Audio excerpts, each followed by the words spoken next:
Habari za wakati huu mtazamaji wa Sat Media, karibu sana katika usomaji wa magazeti ya leo, ikiwa leo ni Ijumaa ya tarehe 20 mwezi wa 6 2025. Mimi ni Jacob Martin na nyuma ya kamera ni Emmanuel Paul. Tembelea katika mitandao yetu ya kijamii ya Instagram, Facebook, X na TikTok kwa jina la Sat Media, lakini pia usahau kusubscribe channel yetu ya YouTube kwa jina la Sat Media. Nianze na gazeti Habari Leo. Ametekeleza.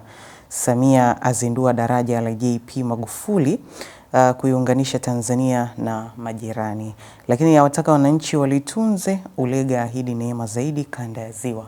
Habari inaendelea katika ukurasa wa pili. Maji ya maafa yaanza kugeuzwa fursa. Habari nimepata katika ukurasa wa 3. Lakini kampeni msaada wa kisheria yarejesha matumaini da. Wasomi nao wasema demokrasia muhimu kulinda amani ya nchi. Habari zote zinazopata katika gazeti hili la Habari Leo. Katika gazeti Uhuru, historia imeandikwa.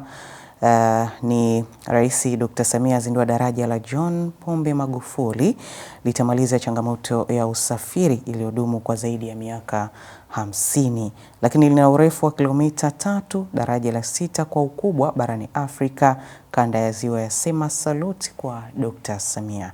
Habari inaendelea katika ukurasa wa pili. Lakini wananchi Mwanza kicheko ufunguzi daraja JP Magufuli.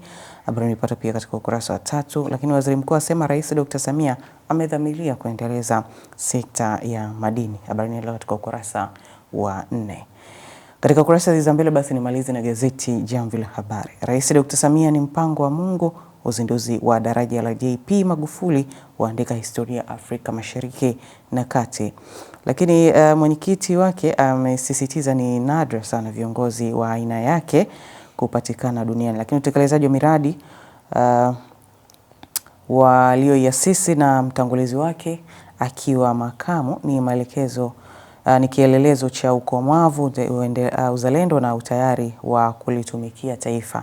Habari inaendelea katika ukurasa wa 3 katika gazeti hili la Jamvi la Habari. Na sasa nimeweka katika ukurasa za michezo na burudani katika gazeti Habari Leo. Ufunguzi michuano ya CHAN kufanyika kwa Mkapa, lakini Yanga Simba za viziana ubingwa bara. Mgombea alalamikia udhamini uchunguzi TFF. Lakini katika upande wa burudani, msanii Tunu azungumzia haja ya kufikiri nje ya box. Habari zote zinazopata katika gazeti hili la Habari Leo katika ukurasa huu wa nyuma na ukurasa wa 21. Katika gazeti Jamvi la Habari, Simba kimya dabi ya Kariakoo, lakini Dube awapa pressure Yanga. Katika upande wa burudani, Baba Levo anamtoa Harmonize kwenye focus. Haya ni maneno kutoka kwa Elmando.